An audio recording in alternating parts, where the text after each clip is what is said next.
Hey guys, thanks for joining us today. It was another ho-hum victory over Alabama, third Saturday in October. We're getting used to this, winning at K-Town again. Uh, should have won last year, in my opinion, but, Yeah.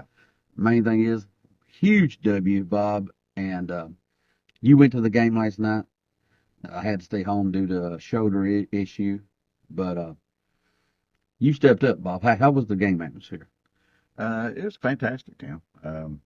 It was as good as any game I've ever been to. I think I haven't been to all of them for sure. A lot of big ones I've missed, that's for sure. But it was huge. I gave my all. I think I felt a little lightheaded a couple times yelling. I had to tell my son Matthew to step up for me. I had to sit down a couple times. Had to tap out, huh? Tap out. Tap in the helmet. Yep. You're going to step up, but yeah, it was really loud. Um, One quick thing, there was a family from behind us from Alabama. They seemed like good people to be Bama fans, and she would. I watched her put her hands over her ears a few times during the game, so it's a good sign. Good sign. Well, I believe the offensive line for Bama would have liked to do the same thing because Yeah. they had 5 false starts. And guys, that's on you. That's a Neyland effect right Yeah. there. Uh, Played a big role in that game last night. Um, on TV, it sounded loud and Yeah. consistently loud. Got a huge impact on some recruits because we had a ton of high level recruits down there, Yes. and they have all just glowing as you might imagine. Oh yeah. Getting to go out on the field after the game, going into the locker room after the game, cigars lit up, celebrating. I promise you're going to see a lot of commitments from the kids that was there last night, Yeah. and we got one actually from last night Yeah. that we're going to talk about after we uh, discuss the game. Yeah. But let's start talking about the first half offense. Yeah, man. We gotta fix that. We got to fix that. Which we got an open day coming up, and it's good time. We need to work on some stuff offensively mostly. You always want to heal up, getting some freshmen and redshirt freshmen some more practice time to get them ready Yeah. for the stretch run because we're going to need them. With Peely out, you're going to need to get people like Jalen Smith more work. You need to get Spillman Back. some back and some work. There's a lot of guys you need to get work offensively, man. There's a lot of little things we need fixed. In the second half, we look great, Yeah, second half looked like we fixed a lot of those things. but then we do look like we fixed some stuff in the second half against Florida as well. So the question is, are they fixed or not? Well, it's 3 straight first halves we've come out bad. Of course, last night it was just weird. It was 3 turnovers, 2 missed field goals, and only 1 punt. Really, that's a recipe for losing a ball game.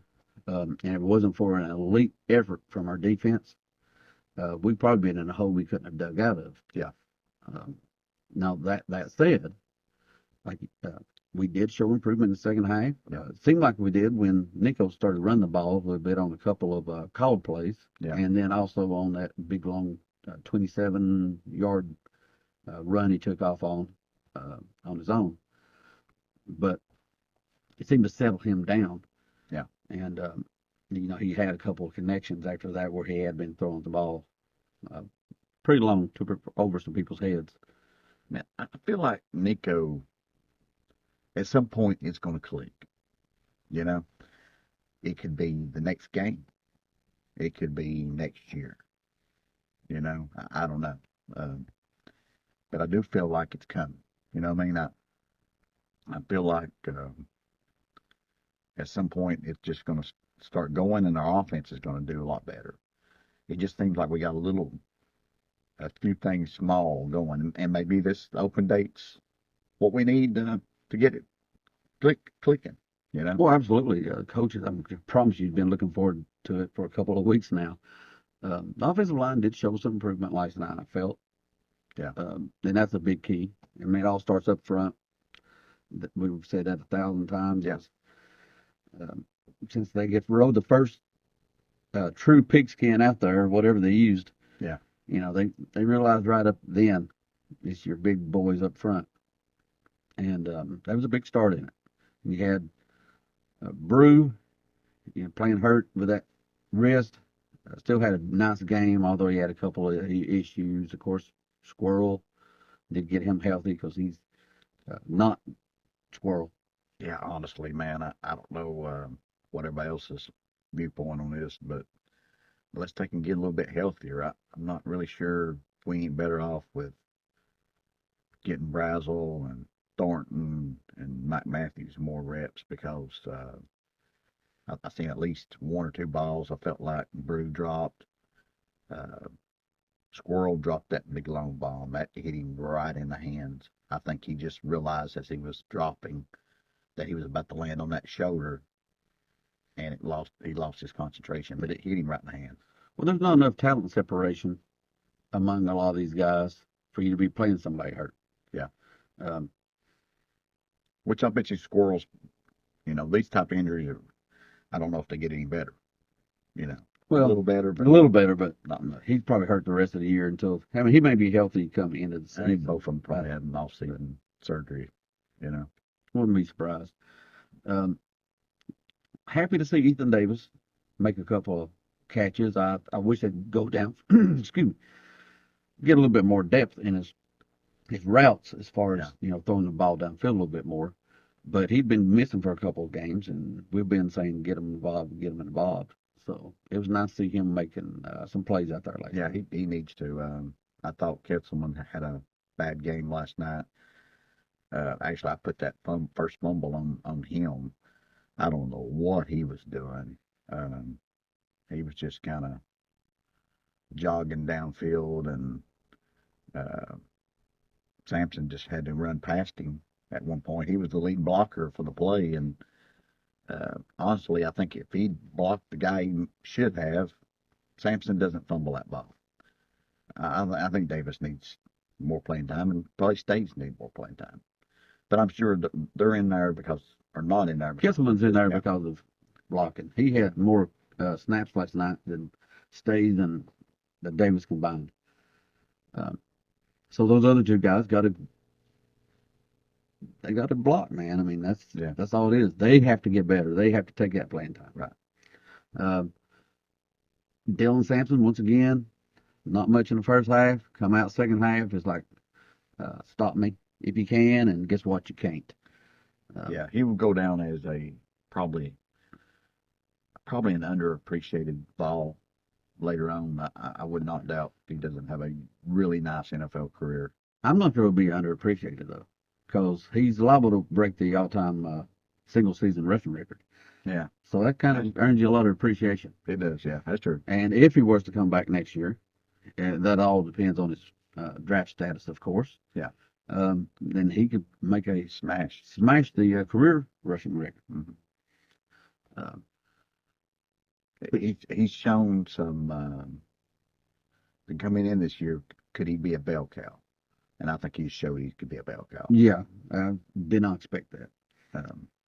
But yeah, I think the offense just needs a little more. The defense is playing outstanding, though, man. What about that? I know we're kind of all over the place, but what about the McCoy interception? I mean, was that not a thing of beauty right there? Oh yeah, he snagged that one-handed thing. They're throwing it to some 17-year-old kid out there anyway. I don't know what they're doing. Yeah. I've seen, Alabama targeted. 18 times. Well, I've seen 3 different things. I've seen 18, 19, and 20. Oh, wow. So pick one. Either way, they target them all the time with very little success in reality. He did have that one touchdown on Ricky Gibson. Yeah. But I thought Gibson, he was there. Yeah. They tried to be very physical with Williams last night, and I think it probably did help. But Milroe was erratic, so that helped too. Our corners was not on last night, thankfully. No, he wasn't. Some of that due to that's right, the Big Orange defensive line. Yeah, and I think the crowd affected. The crowd too. Yeah. And I agree there too. Yeah, the crowd did affect Milroe last night. Yeah, I think it bothered him, which the defensive line obviously. But yeah, I think the crowd really bothered Milroe. I think there was a little bit of a history of that going into the game where he had struggled with crowd noise before, and the center had done a little struggling there too. Uh, so yeah, that was a big thing in the game. I felt like. Well, let's get into first off. I want to say those cornerbacks. We talked earlier about how good are they. When's the last time we had two like that? And they keep playing the way they are. The answer is going to be never. Right. Um, you said earlier to me you was going to have to issue a public apology to one individual. Bob, do you want to go ahead and do that now? Yeah. Which isn't the first time you apologized kind of to him, but yeah, I think at this point a big mea culpa is deserved. Yeah, I'm gonna have to send him a bouquet or something, something, whatever. But yeah, Will Brooks, man, I was tough on him in the preseason because what I had seen uh, in practice and last season when I went back and watched him, I seen a guy who got pushed around in the run game, who was unathletic for an SEC level player, but man, he knows where to be at. He saved that touchdown with Milroe. One of the plays of the game right there. Well, yeah, yeah, probably may be the play of the game, honestly. Could have been because Milroe was gone. He was Stats touchdown. And had the interception at the end, had a bunch of tackles during the game. Uh, yeah, he's played well. So that's hard for me to say. Uh, but I said it. Yeah, well, it takes a big man to admit when they're wrong, Bob, and it's not been often that you've been called a big man. So, congrats. Yeah, never actually. Uh, Another thing, I think Boo Carter played quite a bit last night. Played well. Yeah. Avoided a huge penalty somehow or another. We'll talk a little bit about the rest here in a minute. Since we a video tour ago, we had talking about the officiating. So we'll discuss that too in just a moment. But it looks like he's moving forward and taking that Slowly taking that spot. Yeah. Yeah. Although the people, it ain't like Harrison's not been playing well. He's played we've much gotten better good than play I thought. out of that position all year long. I knew we had a very good defensive line and linebackers, and I felt really good about our corners. It was safety And nickel. and mainly I thought Boo would be a very good player and just needed experience. You're right. When was it going to happen? I think it's happening. It's happened. Yeah. Defensive line, we haven't even really went in detail about it, but once again, they're controlling everything. Yeah. They kept Milroe bottled up. Mm-hmm. They didn't give up the run fits very, very often. They changed the line of scrimmage. Pure and simple. They changed the line of scrimmage play after play after play. Very rare. They don't. And, we talked about the depth in there and across the defense in general, but the last 4 drives, I believe, that Alabama had, they didn't pick up a first down. They got maybe 11 yards or 8 yards or something like that over 4 drives. And that is that defense wiring you down farther and farther and farther as the game goes on. We talked about all year long, expect Tennessee to control the fourth quarter. They did last night. They did. It seemed like every time they needed to, let's say they got a run on first down, knock it 2nd and 7, whatever. It seemed like we would get them, knock them back. I mean, I don't know how many times we had negative plays, but it seemed like we had quite a few. It kept them in a lot of 2nd and longs and 3rd and longs. Seemed like in the game. That defense is playing outstanding. Carter's playing very well at linebacker. Right. I mean, and I'm not saying Carter, Tulander, all of them didn't have issues at times last night. Yeah. They're young. Yeah. They're growing, though. They have talent. They have, particularly Carter, tons Yeah. of talent. Better every week. Expect them to get a lot better for Kentucky in 10 weeks. Bob, let's talk about officiating some. You know, we had a big uh, podcast about how other teams are not called for penalties. Well, or live action penalties. Bama got called for some live action penalties last night. I don't want to take all the credit for it. I'm happy to share it with you. But Right. no, in all honesty, I mean, obviously, I don't take any of the credit for it. But it was something that did get brought up last week on a couple of venues. Did it work its way to the top and cause some things? I don't know. I don't know. Maybe, probably not, but maybe. You never know. You never know. Never know. But I will say this. I mean, I know Bama fans were upset with the officiating. They got flagged 15 times. 5 though, like I said, crowd noise. That just happens. Yeah. That's pre-snap. But and we talked about Boo Carter could have easily got an offsetting penalty last night Yeah. on a key play in the game. Right. But UT fans had reason to be upset with the officiating last night. I mean, I just thought the officials were they threw their flags constantly and often poorly. Yeah. There was a. I've argued a little bit with some Bama fans because they was complaining after the game, but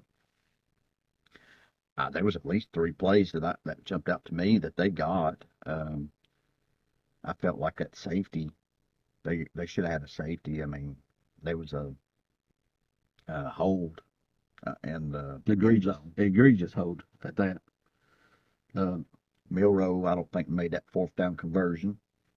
Yeah, I thought that was debatable at best. I mean, I was not happy with that Yeah. spot. Um, but yeah, there's holding all night long on Alabama that Tennessee fans shouldn't be happy with. But that The all second said, touchdown, I think they got. You pointed out was a chokehold takedown, and that they scored a touchdown second run. yeah, look, and probably most TDs are going to have somebody holding, but there's holds, there's ticky tack, there's holds, and then there's man, damn, that's a hold. Yeah, And they they put were their arms around their neck and then jump on top of their back. right. So, I but think I it was should be happy called. to see some calls finally after Yeah. about a year and a half. Right.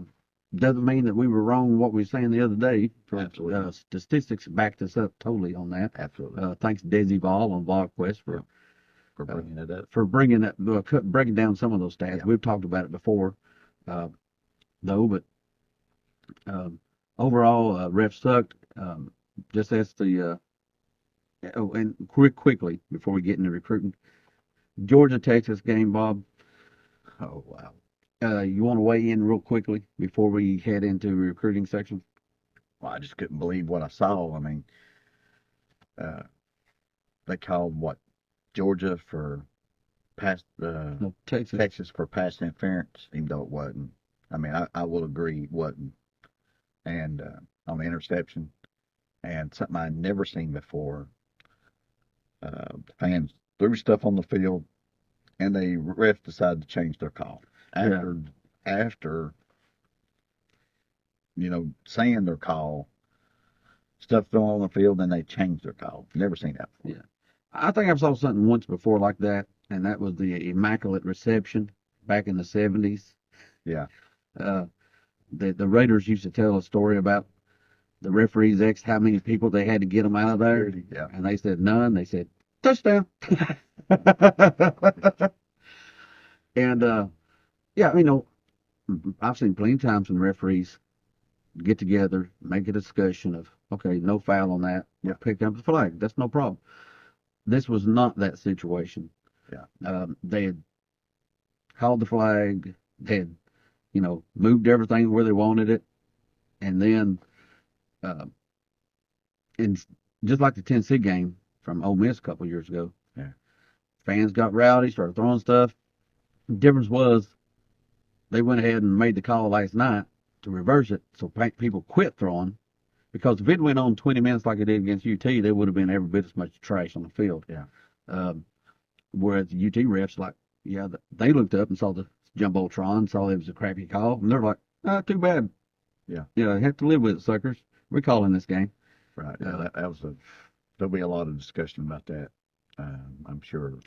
I'd be interested if the SEC office Makes a statement. makes a statement, which is very unusual, but Yeah. Wouldn't be surprised they do it this time. I know Kirby come out afterwards and pretty much accused the refs of trying to steal the game from them. If he don't get penalized, then Josh Heupel needs to run his mouth next time we get screwed by refs, which will probably be the next game we play. Yeah, probably won't take too long. I'll kind of hold it against him if he don't. I mean, but anyway. Right, but I mean, 2 weeks in a row, Kirby's shoving the crap out of a quarterback for the opposing team. Last week, He's nothing took over done. The Saban God status. He's in the SEC apparently. Bingo. He can do anything he wants to do. At least he thinks he can anyway. Yeah. We'll see if he can after last night. Now we'll probably have more recruiting coverage later in the week. But Bob, let's talk about. We did pick up a commitment this Sunday morning. Not sure when this podcast actually get out. It might be Monday. Right. But big offensive tackle, 2026, Bob. Yeah, that's a huge get to him. Rankings kind of up and down for the kid. Brandon Anderson. Yeah, Brandon Anderson on 3 and 247 don't have him ranked yet, but he's 4-star I think on the other 2 sites. But the main thing is Miami, Georgia, Alabama had committable offers to him. If Georgia and Bama want you, you take them. I mean, they don't just offer guys who might be good. Well, they don't have to take projects, ahead of time. Offer guys that might be good. They can wait. Yeah. And they chose not to wait on this kid. He's 6'5"-ish, 330-ish pounds, a large man. Like most kids in high school that age. Yeah. He probably needs to work on his body, And that's one reason why on 3 probably doesn't have him ranked just yet because, and it's early, but they tend to not like large offensive linemen that are large early in their high school careers. Right. They don't have a problem if they continue to add weight. So when they do rank them, I expect a 247 to have a higher rank on them than on 3 does. Yeah. But regardless of that, big get because this staff prioritized him as one of the guys they want an offensive lineman. I can see him as a guard, even though he's a little tall for that. Yeah. Or I can see him maybe as a right tackle. Either way, big pickup. And I expect a lot more, Bob. Yeah, I mean, with that environment and the amount of kids we had there. One of the best recruiting weekends in the last 20, 25 years. Yes, I agree with that, Tim. I think it's going to pay huge dividends to everyone at the game. I think you played a part in that. The crowd, just the whole environment was awesome.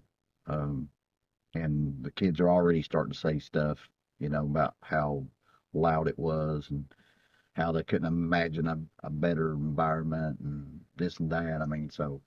And a lot of these kids had came in the week before with Florida, and they were saying the same thing then because that was, that was an electric night game as well. Was obviously not night game, but an electric game as well, and it was at night.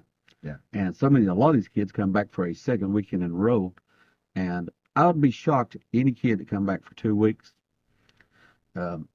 As long as we have a competitive NIL offer, yeah, I think you're going to see them in orange. Yeah, I think as long as we can get our offense kind of working better, I think huge recruiting will this year and next year, and possibly the next year too, from this night and just overall way we're recruiting right now. So, future looks really bright. It does. Bright orange, baby. Right. Bob, I'm bad for this. I can't sing. But you want to do the I don't give a damn about the whole state of Alabama? Or I'm not sure. Probably not. What's forcing you to okay, leave a microphone in my face? In that case, I just like to say I don't give a damn about the whole state of Alabama. And glad you gave your all for Tennessee during the game, Bob. Yeah, I will say this. I was telling somebody, the Alabama band went on the field halftime, and I was like, what's going on here? I mean, I was like, I don't remember that happening very often. I was like, I remember telling somebody beside of me, I was like, what are they doing out there? I don't like Alabama football team. I don't like the band.